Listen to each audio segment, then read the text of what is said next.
Mr. Forgetful. It was one of those beautiful summer mornings that everybody likes to see. In Forget-me-not Cottage, the owner was fast asleep. Mr. Forgetful. He was having a dream. Then the sun streaming through the windows woke up Mr. Forgetful.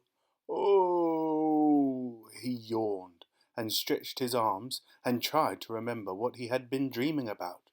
But of course he couldn't, because Mr. Forgetful can't remember anything. Anything at all. Ever. Mr. Forgetful got out of bed and went to wash his face, but he had forgotten where the bathroom was in his house, and do you know what he did? He walked into the wardrobe. Silly me, he giggled to himself. Eventually, of course, Mr. Forgetful found his bathroom and washed his face. He even remembered to clean his teeth. Then he went downstairs to make himself some breakfast. He toasted some bread, but of course he forgot about it and it was burnt. He boiled himself an egg, but of course he forgot about it and it was hard-boiled. Mr. Forgetful has burnt toast and hard-boiled eggs for breakfast every day. It was such a lovely day, Mr. Forgetful decided to walk down to the village to buy a stamp for a letter he had written 3 weeks ago but had forgotten to post. Off he set. And did he remember to shut the door of Forget-me-not Cottage behind him? Of course he didn't. "Good morning, Mr. Forgetful," said Mrs. Parcel in the village post office. "What can I do for you this fine morning?"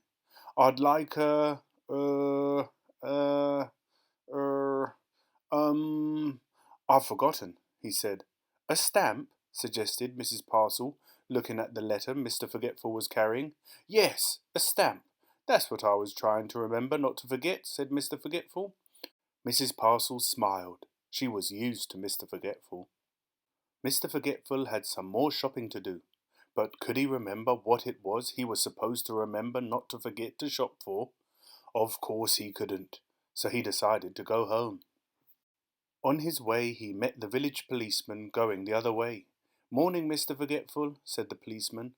"Will you give Farmer Fields a message from me on your way home, please?" Farmer Fields had a farm not very far from Forget-me-not Cottage. "Tell him there's a sheep loose in the lane," said the policeman. Poor Mr. Forgetful. He had never had a message to remember in his life before. "There's a sheep loose in the lane," he said to himself, trying to remember the message as he hurried along. "There's a sheep loose in the lane. There's a sheep loose in the lane. There's a sheep loose in the lane.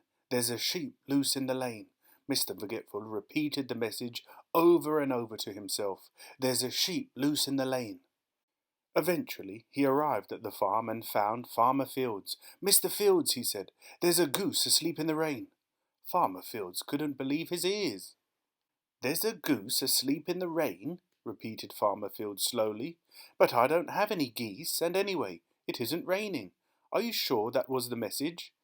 Poor Mr. Forgetful. He'd got it all wrong, and he couldn't remember how to get it all right. He simply couldn't remember at all, so off he went home. Poor Mr. Forgetful. Mr. Forgetful walked away from Farmer Fields's farm feeling very sorry for himself.